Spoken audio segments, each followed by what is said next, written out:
Christmas വെക്കേഷനൊക്കെ start ചെയ്തതല്ലേ ഒന്ന് ടൗണിലൊക്കെ ഇറങ്ങി വരാമെന്ന് ഇരിക്കുമ്പോൾ ടൗണിൽ മൊത്തത്തിൽ പ്രോഗ്രാമാണ് നമ്മുടെ കോഴിക്കോട്.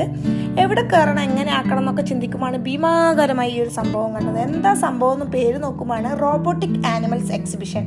ഒന്നും നോക്കിയില്ല, 50 രൂപയിൽ 2 ടിക്കറ്റ് എടുത്ത് ഞാനും അതിനുള്ളിൽ കയറി. എന്താ സംഭവം എന്നറിയാലോ? DJ ലൈറ്റിൻ്റെ അകമ്പടിയോടാണ് നമ്മൾ ഉള്ളിലേക്ക് കയറിയത്.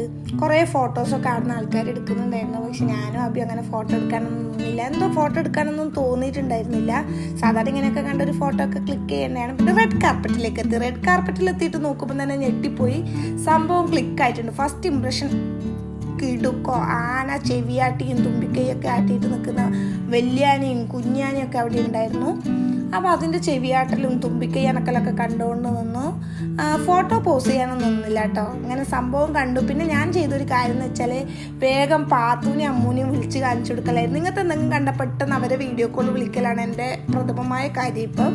അപ്പോൾ ഞാൻ വിളിച്ചപ്പോൾ പാത്തു നല്ല ഉറക്കത്തിലാണ്, അമ്മ എന്തോ തിരക്കിലാണ്, അവർക്കിതൊന്നും കാണാനില്ല, ടൈമില്ല. പിന്നെ ഞാൻ ചിപ്പിക്ക് കാണിച്ചു കൊടുത്തു.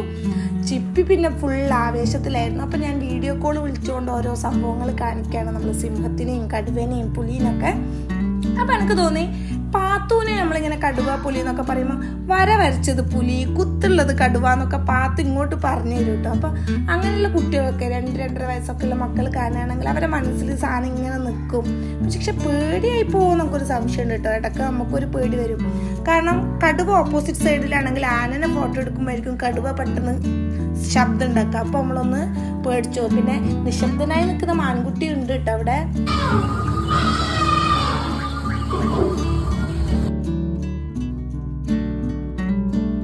കണ്ടാ നമ്മുടെ കങ്കാരു ഇങ്ങനെ പുറത്തേക്ക് വരിക ഉള്ളിലേക്ക് പോവുക, നല്ല രസമുണ്ടായിരുന്നു.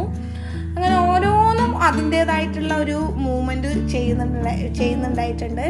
പാമ്പിന്റെ ഭാഗത്തേക്ക് ഞാൻ പിന്നെ അങ്ങനെ നിന്ന് നോക്കാൻ പോയില്ല. ചിപ്പിക്കും കാണിച്ചു കൊടുത്തില്ല. കാരണം ചിപ്പി ചില സമയം വരണം, ഇത് കാണണം എന്നൊക്കെ പറഞ്ഞിട്ടുണ്ടായിരുന്നു. പാമ്പുണ്ടെന്ന് പറഞ്ഞാൽ ചില സമയം മിസ്സാക്കണ്ടെന്ന് വിചാരിച്ചിട്ട് പിന്നെ ഒഴിവാക്കി. പാണ്ട നല്ല കൈയൊക്കെ അനക്കിയിട്ടുള്ള നല്ലൊരു മൂവ്മെൻറ്റിലൊക്കെ ആയിരുന്നു. പാത്തൂനുണ്ട് നമുക്കൊരു പാണ്ട.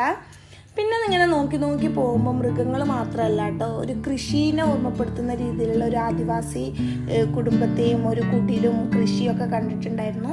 പിന്നെ ഈ പാമ്പ് ഇങ്ങനെ അനങ്ങുന്നതിനോടൊക്കെ വലിയ ഇഷ്ടമില്ലായിരുന്നു. കാരണം ആബിനെ വെയിറ്റ് ചെയ്ത് നിൽക്കുമ്പോഴൊക്കെ. പിന്നെ നമ്മൾ അവതാർ നിങ്ങൾക്കൊക്കെ അറിയാലോ. ആ 1, 2, 3 സംഭവങ്ങൾ അതുമായി ബന്ധപ്പെട്ടിട്ടുള്ളത് ഉണ്ടായിട്ടുണ്ട്. ഇതിൻ്റെയൊക്കെ എന്തെങ്കിലുമൊക്കെ പേരുകളൊക്കെ ഉണ്ടാവുമായിരിക്കും. ഇതുമായി ബന്ധപ്പെട്ട് സ്ഥിരമായി ഇതിനെ ഫോളോ ചെയ്യുന്ന ആൾക്കാർക്ക് ഇതറിയാൻ മതി. പിന്നെ ഈ ഒട്ടകത്തിനെ കണ്ടപ്പോൾ എനിക്ക് സംശയം വന്നു, ഇത് ശരിക്കുള്ളതാണോ അല്ലയോ എന്ന്. പിന്നെ എന്താ സംഭവം എന്ന് വെച്ചാൽ കുറച്ച് സ്റ്റാളുകൾ, അതുപോലെ ഈ ഫർണിച്ചർ ഐറ്റംസ്, അങ്ങനെയുള്ള കുറേ സംഭവങ്ങളൊക്കെ ഉണ്ടായി.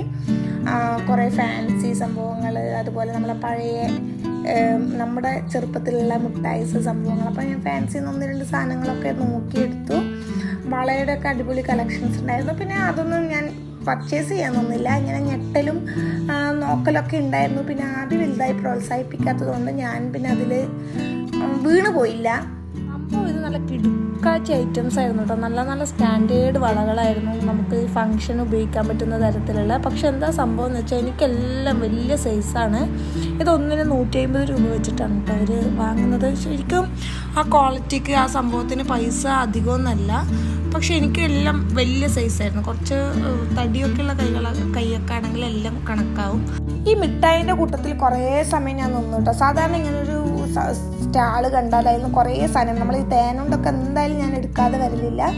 പക്ഷെ അന്ന് ഞാൻ ഫുഡ് കഴിച്ചാട് അതിനുള്ളിലേക്ക് കയറിയതുകൊണ്ടാണെന്നൊന്നും ഒന്നും വാങ്ങിയില്ല. ആദ്യം എന്നോട് അത് വാങ്ങിക്കോ, അതെടുത്തോ, അത് നിൻ്റെ സാധനമല്ലേ എന്നൊക്കെ പറയുന്നുണ്ടായിരുന്നു. പക്ഷെ ഞാൻ ഒന്നുപോലും വാങ്ങിയില്ല.